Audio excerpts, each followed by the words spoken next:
Magandang araw na muli mga boss. I-check ko lang ito dahil nga sa meron daw lumalagotok dito sa harapan ng sasakyan ni customer. Pero sa diagnose ko, shock mounting lang ang problema nito mga boss.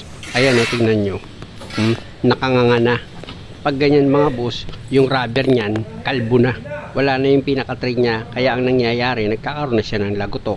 Ipakita ko sa inyo mga boss, iangat ko itong gulong. Tapos papasukan ko ng tubo sa ilalim yan, gagalaw-galawin ko itong gulong, paangat. Tingnan nyo para magkaroon kayo ng idea kung paano kayo mag-check up nang malaman nyo kung sira na nga yung shock mounting nyo dito sa shock absorber. Yan tinuro ko mga boss, tignan nyo uugain ko itong gulong aangat-angat yan. O tignan nyo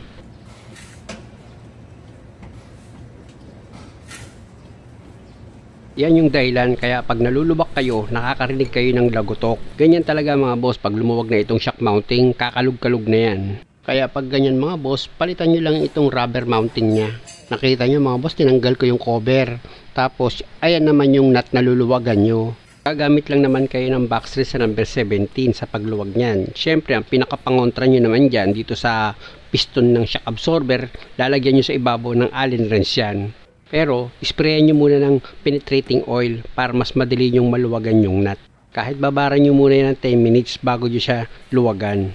After 10 minutes, pwede mo nang luwagan yan. Gamit ka ng backstreet sa number 17. Tapos dito sa piston ng shock absorber, lagyan mo ng Allen wrench. Tapos lagyan mo ng extension yung Allen wrench para pag nagluwag ka nitong nut dito sa shock mounting, hindi ka mahirapan. O, diba? Maluwag na siya. O, maluwag na yan. At dahil nga sa maluwag na itong nut nya, dito naman ako ngayon sa gulong. Tatanggalin ko na yan mga boss. Dahil nga sa papalitan ko yung rubber mount ito, kailangan tanggalin yung shock absorber. Sa pagtanggal ng shock absorber mga boss, unahin mong tanggalin dito sa brake hose nya. Ayan mga boss, yung sa gilid. Gagamit ka dyan ng socket wrench sa number 14 para matanggal mo yung bolt dyan. At pag natanggal mo na yung bolt, pwede mo nang ilihis itong brake hose. Siyempre pati yung ABS wire nya, ilihis mo rin yan. Kailangan kasi mga boss, lahat ng nakakapit dito sa shock absorber, matanggal mo yan. Tapos gamit ka ng socket wrench na number 19 at number 19 din na back wrench. Kontrahan kasi yan mga boss, pag niluwagan mo itong bolt and nut. Kaya dalawang tools ang gagamitin mo dyan pag tatanggalin mo itong bolt and nut dito sa shock absorber. Huwag kayong mag-alala dahil madali lang naman tanggalin yung bolt and nut dito sa shock absorber. Dahil pag naluwagan nyo na yan, pwede nyo nang kamayin itong nut para matanggal. Tapos dito ka muna sa stabilizer link mo, tanggalin mo itong nut gamit yung socket wrench na number 17. Dahil sa natanggal mo na yung nut, gamit ka ng maliit na tubo. Itulak mo pababa yung kinakapitan ng stabilizer link mo para itong kabilang dulo ng link madali mong matanggal. Tapos pwede mo nang tanggalin itong isa pang bolt dito sa shock absorber. Tapos balik ka ulit dito sa ibabaw ng shock absorber mo, tuluyan mo nang tanggalin yung niluwagan mo dyan na nut na number 17. Ayan mga boss. Tapos yung washer nya tanggalin mo, ayan. Tsaka mo ngayon tanggalin na ng buo itong shock absorber mo. Siyempre naman kung may sasabitan yan, iiwas nyo lang mga boss para tuluyan nyo nang matanggal itong shock absorber. O diba? Ayan na siya mga boss, natanggal ko na. At dahil nga sa papalitan ko itong rubber mount nya, gagamit ako dyan ng coil spring compressor. Kailangan kasi mga boss, mapaiksi mo itong coil spring. Hindi yung basta-basta na lang tatanggalin mo yung shock mounting nyan. Hindi pwede yun mga boss, pwede kang maaksidente. Kasi nga, tatalsik bigla itong coil spring mo, biglang babanat yan. Kaya napaka-importante na paiksiin mo muna itong coil spring mo sa pamamagitan ng coil spring compressor. Bago mo ngayon tanggalin itong nut dito sa shock mounting mo. Ayan mga boss, kung makikita nyo, tinanggal ko na. Dahil nga sa napaiksi ko na yung coil spring. Dahil natanggal ko na itong rubber mount nya, ihiwalay ko muna itong strut mount nya. Ayan mga boss, yung bakal, ayun yung strut mount. Tapos ito naman yung strut bearing nya mga boss. Kung mapapansin nyo, magaspang na nga yung ikot ng strut bearing yan. I-check ko muna itong shock absorber nya mga boss. Kasi itong shock absorber nya, isang taon pa lang mahigit yan mula nang napalitan. Kung makikita nyo, okay na okay pa naman siya. Malakas pa siya tumulak. Kaya ang papalitan ko lang dito, yung rubber mount nya. Siyempre naman mga boss, dahil nga sa nakalas ko na yan, punasan ko muna itong piston ng shock absorber bago ko buuhin yan. At ito na mga boss, yung bagong rubber mount nya. Kasama dyan sa bago yung, ayan mga boss, kung makikita nyo, tatanggalin ko yan dito sa plastic. At iikutin ko itong strut bearing nya, kita nyo naman. Wala kang maririnig na ingay dyan. Hindi gaya nito, meron na siyang gaspang na maririnig ka.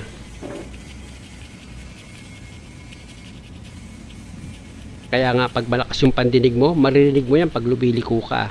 ito naman ngayon mga boss yung luma at saka yung bagong rubber mount niya. Kung mapapansin nyo yung bago may thread pa, pero itong luma kalbo na. Ang susunod kong gagawin dyan mga boss, ilalagay ko na itong strut bearing niya dito sa gitna ng rubber mount. Ayan mga boss, ididiin nyo lang yan. Kailangan lagyan nyo siya ng persa para pumantay siya mga boss. Dapat lapat itong strut bearing dito sa rubber mount nyo. Ayan mga boss. At pag okay na, pwede mo na ngayon ilagay itong coil spring mo dito sa shock absorber. Itayo ko muna itong shock absorber, tapos ilagay ko na itong strut mount nya. Siguraduhin mo lang na maayos yung pagkakalapat niyan, tapos lagyan mo ng kaunting grasa dito sa strut mount nya. Yan kasi pagpapatungan mo ng strut bearing mo. Pag okay na, pwede mo na ngayon ilagay itong strut bearing mo. Siyempre kasama na dyan itong rubber mount. Tapos ilagay mo na yung nut nya na number 17. Ayan mga boss.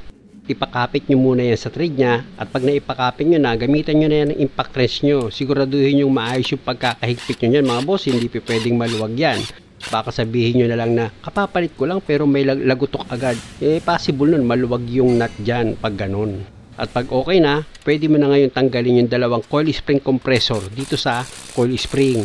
Sa pagtanggal ng coil spring compressor mga boss, unti-untiin nyo lang, huwag nyo siyang bibiglain. Gaya nito, naluwagan ko na yung isa. Dito naman ako sa kabila, isasagad ko na ngayon yung pagluwag dyan. O, di ba? Ganun. Tapos, lipat ka naman uli dito sa kabilang side para tuluyan mo na ngayon tanggalin itong coil spring compressor. At dahil sa natanggal mo na yung dalawang coil spring compressor, itayo mo itong shock absorber. Siyempre, check upin mo ulit yung nut dito sa piston ng shock absorber mo para sigurado ka na okay nga at maayos yung pagkakahigpit mo ng nut. At dahil sa okay naman mga boss, pwede mo na ngayon ilagay itong shock absorber mo sa dati niyang position. Siyempre naman mga boss, sa paglagay ng shock absorber, sa ibabaw ka muna yung washer, yan. Tapos isunod mo ngayon yung nut nya na number 17, ipakapit mo muna yan sa thread nya. At pag kumapit na yan mga boss, pwede mo na ngayon i-connect itong steering knuckle mo dito sa shock absorber. Ayan mga boss, siguraduhin mo lang na may isentro mo ng maayos yung paglalagyan mo ng bolt dito sa steering knuckle at ng shock absorber. Para pag inilagay mo yung dalawang bolt gaya nyan, hindi ako masyadong nahirapan, madali ko lang siyang na-shoot dahil nga sa naisisentro ko siya ng maayos. Tapos pwede mo na isunod sa ilalagay itong dalawang nut. Ipakapit nyo na yan sa thread ng mga bolt, tsaka nyo ngayong gamitan yan ng impact wrench nyo, pwede mo na ngayon yung higpitan. Basta lagi nyo lang tatandaan mga boss na yung pagkakahigpit nyo dito sa bolt and nut, siguradong mahigpit yan. Para sa bandang huli, hindi kayo magkaroon ng problema. Pag okay na, dito naman tayo sa stabilizer linkage. Dahil nga sa medyo malayo ang pagkakasentro niyan mga boss, para mailagay mo sa shock absorber, gumamit ka nitong tubo. Idiin mo itong stabilizer bar na kinakapitan ng stabilizer linkage dito sa baba. Para dito naman sa kabilang dulo ng stabilizer linkage mo, dito sa taas, maisentro mo yan at may pasok mo dito sa butas ng shock absorber. Ayan mga boss, di ba, naipasok mo na siya. Ilagay mo na ngayon itong nut. Tsaka mo yun higpitan gamit itong socket wrench mo na number 17. O diba mga boss, napakadali lang naman kung kayo ang gagawa ng sasakyan nyo. Tapos isunod nyo naman sa ilalagay dyan itong brake hose. Ilagay mo muna yung bolt na number 14 dito sa wire ng ABS mo, tsaka mo ipakapit sa brake hose. At i-bracket mo na ngayon siya dito sa shock absorber. Tapos ipakapit mo na itong bolt na number 14 sa thread nya. Pag kumapit na yan mga boss, gamitan mo na ngayon ng impact wrench yan para ma-final mo na ngayon yung higpit. At dahil sa okay na ako dyan mga boss, ikabit ko muna itong gulong, tapos ipakita ko sa inyo yung shock mounting. Bago yun, muli maraming salamat sa panonood. Sana nakakuha kayo ng idea, at kung maaari, huwag nyo naman sanang kalimutang mag-subscribe sa channel ko. Higpitan ko muna itong nut dito sa ibabaw ng shock mounting mga boss, tapos ipakita ko sa inyo yung pagkakaiba nyan. Kapag bago na itong shock mounting, ilapit ko itong camera mga boss para makita nyo. Diba, wala na siyang clearance.